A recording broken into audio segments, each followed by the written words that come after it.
Hello दोस्तों, कैसे हैं आप सभी। आई होप आप सभी बहुत अच्छे होंगे, खुश होंगे और स्वस्थ होंगे। लो एक बार फिर आप सभी का आपकी अपनी खुशबू इंदौरी चैनल में बहुत बहुत स्वागत है। ये मेरा स्कूल है जहाँ मैं टीचिंग करती हूँ। क्लब के बाद मैं सीधा स्कूल आ गई थी। यहाँ पर भी रिपब्लिक डे सेलिब्रेट किया जाएगा।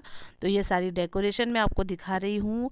ग्रीन, ऑरेंज और वाइट कलर के बैलून से, जो कि 15 अगस्त 26 जनवरी पर विशेष तौर पे सजाए जाते हैं तिरंगे के रंग में। और ये डेकोरेशन है जो, ये आप जो देख रहे हैं, जो भी चीज़ें हैं, ये सारी बच्चों के द्वारा ही गिफ्टेड हैं। तिरंगे के बने हुए सारे प्रतीक चिन्ह हैं। और यहाँ पर सारे टीचर्स बैठी हुई हैं, बातें हो रही हैं। ध्वजारोहण ध्वजारोहण की तैयारी भी चल रही है, वो भी हम लोग कर चुके हैं। हमारी बड़ी मैडम ध्वजारोहण करेंगी, आप देख रहे होंगे। ध्वजबंधन के लिए सब लोग बाहर आ गए हैं। और इसके बाद फिर ध्वजारोहण होगा और राष्ट्रगान होगा। वो तो क्लिप मैं आपके साथ शेयर नहीं कर पाई क्योंकि सारे लोग उसी में बिज़ी थे। और यहाँ पर अब हमारा ये नाश्ता चल रहा है। उसके बाद फिर हम लोगों को अपना छुट्टी मिलेगी, हम लोग अपने घर जाएंगे। तो बस इसी तरीके से। और अब हम ये यहाँ पे घर आ चुके हैं। सुबह का गणतंत्र दिवस जो है सेलिब्रेट हो चुका है, सब कुछ हो चुका है। लेकिन एक गृहस्थ जीवन में, एक गृहिणी के लिए काम सर्वोपरि है। तो मैं स्कूल से आ चुकी हूँ, अब मैं सब्जी भाजी काट रही हूँ, सारी तैयारी कर रही हूँ। खाना पीना बनाना है। गाइस, इस समय दोपहर के 1 बज रहे हैं और हो गया गणतंत्र दिवस समारोह। स्कूल का भी हो गया और क्लब का भी हो गया है। और खुशबू इंदौरी अब अपने काम पे वापस लौट आई है। अब मैं बना रही हूँ वही दाल चावल सब्जी रोटी, पूरा खाना बना रही हूँ। सुबह तो गई थी मैं नहा धो के, बहुत ठंडे ठंडे में गई थी। और फिर स्कूल में भी थोड़ा सा नाश्ता हुआ, क्लब में भी हुआ था थोड़ा सा नाश्ता। सब खा पी के आराम से थोड़ा धूप सेक लिया है। अब आप क्या कर रहे हैं कि खाना पीना बना रहे हैं। दाल बन रही है और बैगन गैस पे ही भून लेते हैं, तो बैगन बन रहा है, बैगन भून रहा है। बैगन का भरता, दाल रोटी चावल वही बनाएंगे सब। ये हमारा गणतंत्र दिवस मनाया जा रहा है। और धूप सेकेंगे, सारा दिन आराम करेंगे। आज सुबह मुझे जल्दी जाना था। क्लब में भी जाना था और स्कूल भी जाना था। तो मैं सुबह 5 बजे ही उठ गई थी, तो तभी मैंने नहाना धोना किया। तो मुझे इतनी ज़्यादा ठंड लग रही है और मैं धूप में भी बैठी हुई हूँ, हर काम में धूप में ही बैठ के कर रही हूँ, फिर भी कपकपी जो है वो जा नहीं रही है। कभी कभी ऐसा हो जाता है। तो बैगन आप देख रहे होंगे, मैंने गैस पे उसको अच्छे से भून लिया है और बैगन भरते की तैयारी मैं कर रही हूँ। टमाटर, धनिया, मिर्ची, प्याज, अदरक, सारी चीज़ें मैं कट कर रही हूँ। एक बैगन हम लोग भून लेते हैं और इसमें ही हम तीनों का हो जाता है। और मैं अलग से बिना प्याज का बनाती हूँ, मेरे हस्बैंड अच्छा सा प्याज डाल के बनाते हैं। तो एक बैगन में ही हम दोनों लोगों का हो जाता है। और बाकी सब्जी वगैरह दाल वगैरह सब बनाना है, चावल वगैरह सारी चीज़ें करनी है। आज मेरे हस्बैंड की छुट्टी है तो वो तो खूब देर तक सोए और खाना खा पी के भी फिर से दोबारा से सो जाएंगे। कभी कभी तो मिलता है। वैसे तो हम लोग काम में ही लगे रहते हैं रोज़ ही। ये बैगन भरता बन गया है, एक तरफ मैंने चावल भी बना दिए हैं, दाल पहले ही बना के रख दी थी। तो आज बाजरे की रोटी बनेगी, दाल, बैगन का भरता, चावल, चटनी, सारी चीज़ें। आज रिपब्लिक डे का स्पेशल भोजन है, ये हमारा इंडियन भोजन है जो कि हर एक इंडियन को बहुत ज़्यादा पसंद रहता है, दाल चावल वाला खाना, सिंपल सा खाना।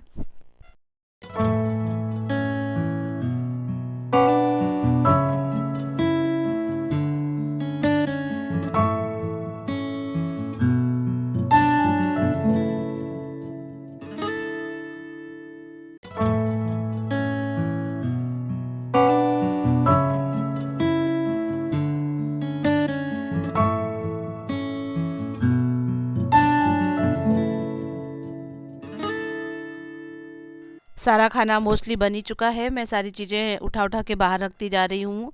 अब मैं दाल गरम कर रही हूँ और रोटियां गरम गरम सेकूंगी। साथ ही साथ भजन गुनगुनाती जा रही हूँ। हम लोगों की आदत ही पड़ गई है कि हम लोग रोज़ सुबह जो है भजन लगाते हैं और गुनगुनाते हुए अपना काम करते रहते हैं। कृष्ण भजन मुझे बहुत ज़्यादा पसंद है, मुझे और मेरे हस्बैंड को। तो हम लोग रोज़ सुबह उनको ही लगा लेते हैं और गाते जाते हैं, काम करते जाते हैं। तो इस समय भी 1 से 1:30 बज रहा है और हम लोग भजन लगा के ही खाना पीना बना रहे हैं, खा रहे हैं, मस्ती कर रहे हैं। अच्छा लग रहा है। खूब तेज़ धूप निकली है। वैसे तो ठंड बहुत ज़्यादा कड़ाके की पड़ रही है सभी जगह। हमारे लखनऊ और जालौन में तो कुछ ज़्यादा ही ठंड पड़ रही है, सूरज के दर्शन भी नहीं हो रहे हैं। लेकिन इंदौर में इतनी नहीं है। लेकिन इंदौर वासियों के हिसाब से यहाँ बहुत ज़्यादा ठंड पड़ रही है। हालांकि हम लोग तो इतनी ठंड झेल चुके हैं अपने यहाँ। तो लेकिन हाँ ठीक है, ठंड पड़ना भी ज़रूरी रहती है। जो भी मौसम रहता है ना, उसके अकॉर्डिंग वो अपना तो प्रकोप दिखाएगा ही। लेकिन अत्यधिक नहीं होना चाहिए। अत्यधिक जब हो जाती है कोई भी चीज़ की, अति बिल्कुल भी अच्छी नहीं होती है। तो चाहे ठंड हो, चाहे गर्मी हो, चाहे बारिश हो, अति किसी की भी चीज़ की भी अच्छी नहीं होती है। आप देख रहे होंगे कि मैं बाजरे के आटे की रोटी बना रही हूँ। वैसे तो हाथ से बनाई जाती हैं, लेकिन मेरे से बनती नहीं है, तो मैं ऐसे बेल के बनाती हूँ। मेरे हस्बैंड को जो मोटा अनाज होता है, उसकी रोटियाँ बाजरे की, ज्वार की, मक्के की बहुत ज़्यादा पसंद है। और मैं बनाती भी हूँ। उनको जो पसंद है ज़्यादातर मैं वही बनाती हूँ। उन्हीं के हिसाब से खाना पीना बनता है हमारे यहाँ, और हम लोग भी वही पसंद कर लेते हैं। तो एक तरफ मैं रोटियाँ जो है तवे पर डाल के सेक रही हूँ, एक तरफ डायरेक्ट गैस की आंच में मैं सेक रही हूँ। इस तरीके से हमारा ये गणतंत्र दिवस गुजरा है। और ये नेक्स्ट डे का ब्लॉग है। मेरी फ्रेंड मेरे घर आई हैं, मेरी फ्रेंड रोशनी, जो कि मेरे साथ स्कूल में भी पढ़ाती हैं, और स्कूल से ही हमारी फ्रेंडशिप हो गई थी, और खूब सालों से चल रही है। पिछले 3 सालों से अनवरत चलती आ रही है। बहुत अच्छे से हम लोग एक दूसरे को समझते हैं, और एक दूसरे के बिना नहीं रह सकते हैं। हम लोग की अच्छी फ्रेंडशिप हो गई है, बहुत अच्छा लगता है। आपने हमारे कई ब्लॉग्स में देखा होगा। लेकिन पिछले 1 महीने 2 महीने से हम लोग का आना जाना जो है वो कम हो गया है, क्योंकि हम लोग स्कूल में मिल लेते हैं, जो भी बातें रहती है स्कूल में हो जाती हैं, तो आना जाना बहुत ही कम रहता है।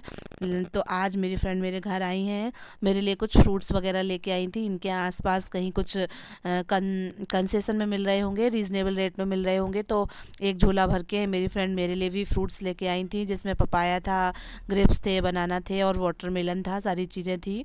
तो ऐसी मित्रता होती है, ऐसी दोस्ती होती है। उन्होंने सोचा रीजनेबल रेट है, चलो अपनी दोस्त के लिए भी ले चलते हैं। तो इस तरीके से आज का हमारा ये अच्छा सा प्यारा सा ब्लॉग था आप सभी के साथ। और आप सभी के लिए मैं अपने ब्लॉग आपके साथ शेयर करती हूँ, अपनी निजी ज़िंदगी आपके साथ शेयर करती हूँ, इस आशा के साथ कि आप इसे पसंद कर रहे हैं, आप इसे अप्रिशिएट कर रहे हैं। आई होप आप मेरे परिवार के सदस्य हैं, तो आप सच में इसे पसंद कर रहे हैं, और लाइक करेंगे, शेयर करेंगे, सब्सक्राइब करेंगे, और कमेंट बॉक्स में अच्छे अच्छे और प्यारे प्यारे से कमेंट्स करेंगे। मैं जितना हो सकता है मैं उनके जवाब देने की कोशिश करती हूँ।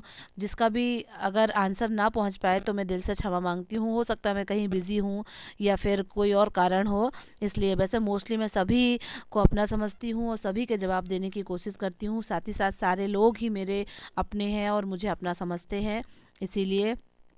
तो बस दोस्तों, अपनी वाणी को विराम देते हुए मैं आप सभी से विदा लेती हूँ। आप सभी अपना और अपने परिवार का ध्यान रखिएगा। Thank you, bye bye.